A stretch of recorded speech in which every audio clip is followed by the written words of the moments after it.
Gospodin s vama. Čitanje Svetog Evanđelja po Ivanu. U ono vrijeme reče Isus svojim učenicima: Ja sam istinski trs, a Otac moj vinogradar. Svaku lozu na meni koja ne donosi roda, on siječe, a svaku koja rod donosi, čisti da više roda donese. Vi ste već očišćeni po riječi koju sam vam zborio. Ostanite u meni i ja u vama. Kao što loza ne može donijeti roda sama od sebe ako ne ostane na trsu, tako ni vi ako ne ostanete u meni. Ja sam trs, vi loze. Tko ostaje u meni i ja u njemu, taj donosi mnogo roda. Uistinu, bez mene ne možete učiniti ništa. Ako tko ne ostane u meni, izbace ga kao lozu i usahne. Takve onda skupe i bace u oganj te gore. Ako ostanete u meni i riječi moje ako ostanu u vama, što god hoćete ištite i bit će vam. Ovim se proslavlja Otac moj, da donosite mnogo roda i da budete moji učenici. Riječ Gospodnja.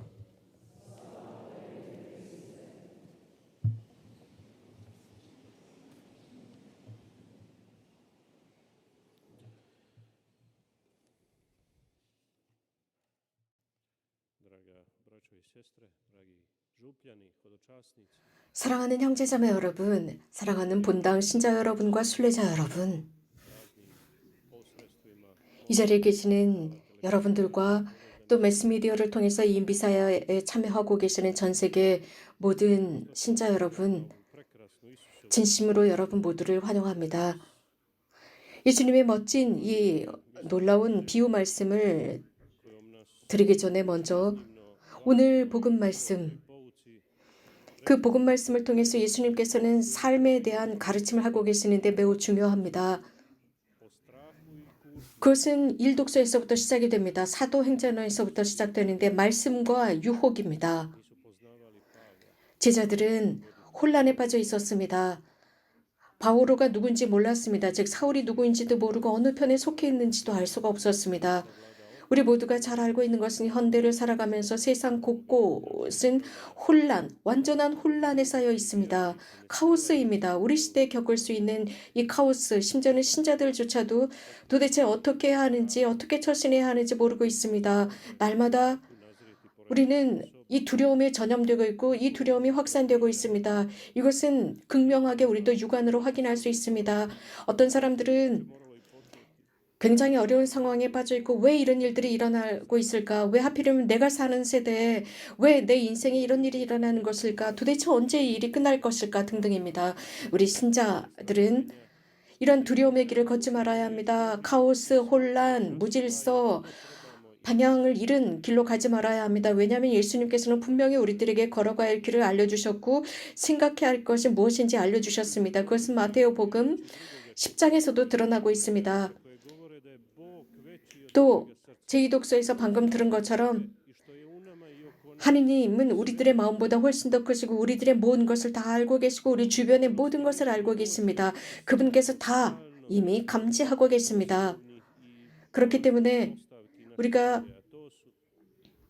어떤 중요한 요소, 원칙, 기본, 우리 신앙의 기본 원칙을 분명히 인식하고 있다면 우리는 혼란에 빠지지 않습니다. 즉, 존재하는 모든 것은 하나님께서 창조하셨고 모든 것은 의미를 담고 있습니다. 분명히 그 존재의 목적이 있다는 것입니다. 하나님께서는 우연히 무엇인가를 창조하지 않으셨습니다. 절대로 무용한 것을 만들지 않으셨습니다. 오히려 그 반대입니다. 하나님께서 만드신 모든 것은 이유가 있습니다. 그래서 우리는 하나님의 관점으로 본다면 심지어는 현미경이나 혹은 100만 분의 1 정도 혹은 아주 대단한 현미경으로 본다 할지라도 이러한 모든 것 속에서 하나님이 무엇을 하셨는지 알 수 있습니다. 하나님께서 우리들을 어떻게 만드셨는지, 하나님께서는 우리들 전체를 당신의 원의대로 만드셨습니다. 우리가 이 봄의 모든 것들처럼 모든 색깔들처럼 우리들도 하느님의 것을 증언하고 증거해야 합니다. 우리는 영원한 생명과 구원을 위해서 창조되었다는 사실입니다. 우리는 자주 어려움을 겪습니다. 왜냐하면 여러 가지 사건들에 대한 의미를 알지 못하기 때문입니다. 심지어는 그런 것들은 아직 우리가 알지 못하는 그 경지에 도달하지 못했을 수도 있습니다. 어떻게 그것이 진행될지 모릅니다. 하지만 한편으로 사람은 모든 것을 다 한꺼번에 알 수는 없습니다. 시간이 지나면서 점차적으로 이해해야 합니다. 오랜 인생을 거쳐가면서 이해하고 또 그렇게 하기 위해서는 많은 땀을 흘려야 되고 많은 노력을 해야 합니다. 인류는 수천 년을 거쳐왔습니다. 그 속에서 사람들은 이런 것을 이해하기 위해서 수많은 노력을 해왔습니다. 날마다 우리는 무엇인가 새로운 것을 취하고 이해하게 됩니다. 우리들이 살아가고 있는 이러한 여정, 우리들이 발견하는 모든 여정은 의미가 있습니다. 그것은 특별히 세 가지를 필요로 하고 있습니다. 이 세 가지 요소에 의해서 이런 것을 이해합니다. 가장 먼저 겸손, 겸덕을 지녀야 합니다. 이 겸덕은 우리들을 여러 다양한 성급한 질문과 답으로부터 우리들을 지켜줍니다. 두 번째는 항구함입니다. 이 인내심은 유혹으로부터 우리들을 지켜줍니다. 즉, 그 유혹이라고 하는 것은 무엇인가 그 시간에 도달하기 전에 성급하게 무엇인가를 취하지 않도록 합니다. 우리가 얼마나 이러한 많은 것들을 해왔습니까? 세 번째는 하느님의 말씀입니다. 하느님의 말씀을 굳건하게 믿고 있을 때 우리는 그분의 눈 앞에서 그분의 성심 안에 살게 되고 하느님의 그 말씀은 이미 1장에서부터 하느님의 창조를 보여주고 있습니다. 그래서 6번에 걸쳐서 기록된 단어는 하느님이 보시니 좋았다라는 말씀이었습니다. 그렇기 때문에 모든 것, 하느님께서 창조하신 모든 것은 좋다는 의미입니다. 인간을 창조하신 뒤에 모든 것을 다 결말 지으십니다. 이렇게 하면서 성경이 말하는 것은 자, 내가 보니 매우 좋았다. 인간을 창조하신 뒤에 감탄하신 모습입니다. 어떤 체코 사람인데 그분은 회개한 사람인데 이러한 성경의 말씀을 듣고는 이런 생각을 했답니다. 여기에 분명한 교리가 있다라고 했습니다. 이 말씀을 들은 뒤에 그분은 이런 말을 합니다. 제 삶과 제 상은 완전히 바뀌었습니다.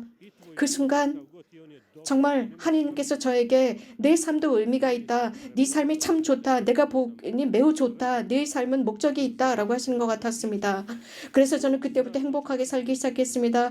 제 삶이 영원히 지속된다는 것을 알았습니다. 하나님께서 제 삶을 통해서 무엇을 할 것인지 알았습니다. 하나님께서 정말 좋은 것, 정말 매우 좋은 것을 하시리라는 것을 깨달았다고 했습니다. 교만은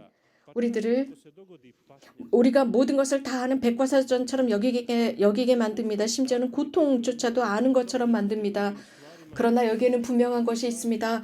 어떤 사람들이 이것이 합법적이라고 생각합니다. 발견하지 못하면서도 그렇습니다. 이것이 바로 우리들에게 고통을 가져다 줍니다. 우리는 고통을 겪었을 때 기쁨을 느낄 수 있습니다. 그 안에는 큰 사랑과 선이 존재하는 것도 알아야 합니다.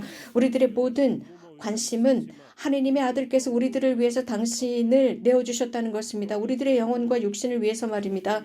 우리들의 구원 전체를 위해서 그분은 희생하셨습니다. 그래서 우리는 완전하게 우리가 취해야 하는 것은 우리는 그분 안에서 영원히 살 수 있다는 것입니다. 이러한 지식을 예수님께서 우리들에게 제공하고 계시고 오늘 복음 말씀에서 그대로 우리들에게 알려주고 계십니다. 좀 전에 부제님께서 읽어주신 복음 말씀에 그대로 포함되어 있습니다. 오늘 이 비유는 단순하면서도 모든 사람들이 이해할 수 있고 아주 심한 의미를 지니고 있습니다. 어떤 나라에는 포도나무가 없는 지역이 있습니다. 그럼에도 불구하고 이 메시지를 쉽게 이해할 수 있습니다. 왜냐하면 포도나무가 없는 지역에서는 또 다른 결실을 맺는 과실나무들이 있기 때문입니다. 예수님께서는 아마도 포도나무가 아니라면 그 외 다른 과실나무를 예로 들을 수도 있었을 것입니다. 그러나 예수님 시대에 예수님 지역에는 포도나무가 많았기 때문에 가장 쉽게 예로 들을 수 있는 포도나무를 가지고 예를 들으셨습니다. 그 당시에 많은 사람들이 이해할 수 있는 가장 쉬운 예였습니다. 오늘 복음 말씀은 매우 단순하지만 이 메시지는 하느님의 신성의 구원의 메시지를 담고 있습니다. 가장 간단한 말씀입니다. 그리스도인답게 살라는 것입니다. 그 뜻은 다름 아닌 의도적으로 그리고 영원히 그리스도 안에서 살기입니다. 이것이 우리들의 목적, 이 지상에서의 우리들의 목적입니다. 오늘 복음 말씀을 읽다 보면 우리가 더 관심을 가지고 읽다 보면 그리스도인 삶의 목적은 그리스도와의 일치입니다. 그것은 그분의 말씀을 받아들이는 것으로 시작이 됩니다. 하느님의 말씀 받아들이기입니다. 예수님께서는 당신은 포도나무라고 했습니다. 그리고 아버지는 농부라고 하셨습니다. 그리고 우리들은 거기에 달린 가지라고 했고 농부는 이 가지를 정리하시는 분입니다. 예수님과 함께 남아있을 수 있기 위해서는 열매를 맺어야 합니다. 또 제자들에게도 말씀하십니다. 너희는 이미 깨끗해졌다. 말씀을 통해서 깨끗해졌다. 내가 말씀을 선포했기 때문이다. 라고 말씀하십니다.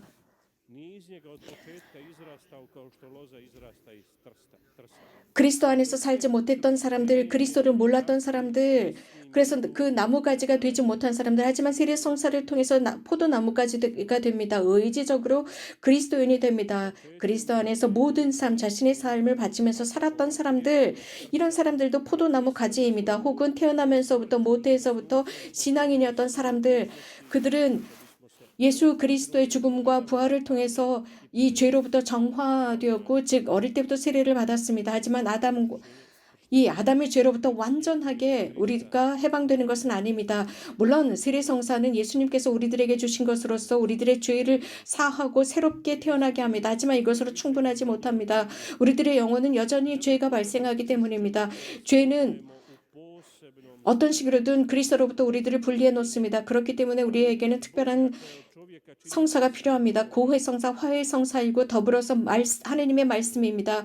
고해성사와 말씀을 통해서 사람은 완전하게 깨끗하게 됩니다. 많은 사람들은 이런 말을 합니다. 메주고리에서 자주 들었던 메시지, 즉 성경 말씀을 매일 읽어라라는 이 메시지를 통해서 사람들은 새롭게 된다는 것입니다. 하지만 여기에 세 가지 요소가 있습니다. 우리가 성경 말씀을 읽을 때 우리들의 삶의 구체성을 알 수 있습니다. 매 삶의 순간마다 우리가 어떻게 처신해야 할지 알 수 있습니다. 성인들께서 우리들에게 말씀해 주신 것은 양심 성찰입니다. 예수님께서 만약에 내가 이런 경우를 당하고 있는데 어떻게 행동하셨을까입니다. 또 세 번째로는 용기입니다. 우리는 성경을 읽으면서 용기를 얻을 수 있습니다. 또 신앙을 바탕으로 살아갈 수 있습니다. 또 위로를 얻게 됩니다. 어려움 속에서 우리는 성경 말씀을 통해서 위로를 얻습니다. 우리 각자는 삶을 살아가면서 삶 속에서 이런 위로를 성경을 통해서 얻게 됩니다. 형제자매 여러분, 오늘 우리가 들은 복음 말씀 속에서 예수님께서 자주 반복하시는 단어는 물론 다른 공관복음에도 등장하는데 내 안에 머물러라 라는 말씀입니다. 내 안에 머물러라. 그리스도인이라면, 그리스도 안에 머무는 사람이라면 그분과 긴밀하게 관계를 맺게 됩니다. 그것은 바로 어머니 품에 안긴 아이와 같습니다. 어머니와 꼭 그 품 안에 안겨 있는 아기가 바로 그리스도 안에 머무는 것입니다. 사랑하는 신자 여러분, 순례자 여러분, 본당 신자 여러분, 하느님 사랑하는 하느님 백성 여러분, 우리 모두는 이곳에서 40여 년 동안 복되신 동정마리아께서 발현하신다는 것, 희망과 위로의 표징이 되어주셨고 또 그분의 지향 속에 우리가 있다는 것, 그분께서는 우리들을 하느님의 영광으로 인도해 주신다는 것을 알고 있습니다. 늘 여러 잘못된 길로부터 되돌아올 수 있도록 도와주시는 성모님이십니다. 그분께 사랑과 희망과 믿음을 가지고 돌아가게 됩니다. 우리는 이 삶 속에서 이 세상에 여러 가지 다양한 도전에 시달리고 있습니다. 여러 많은 염려와 근심이 우리들을 괴롭히고 있습니다. 모든 사람들이 이런 것들을 가지고 이 자리에 와서 희망의 길, 신앙의 길로 걸어가고 있습니다. 그래서 이 세상에 정말 많은 어려움이 있다 할지라도 우리들의 신앙의 핵심을 잃지 않고 그리스도를 중심으로 살아가고 있습니다. 동정마리아 평화의 모후께서 우리들을 동반해 주시고 우리들의 여정 속에서 우리들을 보살펴 주시며 당신의 티없는 성심에 간직해달라 청하도록 합시다. 5월은 성모님의 달입니다. 그래서 성모님께서 당신의 배우자인 성 요셉과 함께 우리들을 위해서 기도해 주십사 청합시다. 오늘은 성 요셉의 노동자 대축일입니다. 오늘 예수님께서 말씀하신 대로 그 포도나무의 가지로서 살아갈 수 있도록 기도해달라 청합시다. 그래서 절대로 무슨 일이 있어도 그리스도로부터 포도나무 가지로부터 떨어지지 않도록 해달라 청합시다. 아멘. 한 분이신 하느님을 저는 믿나이다.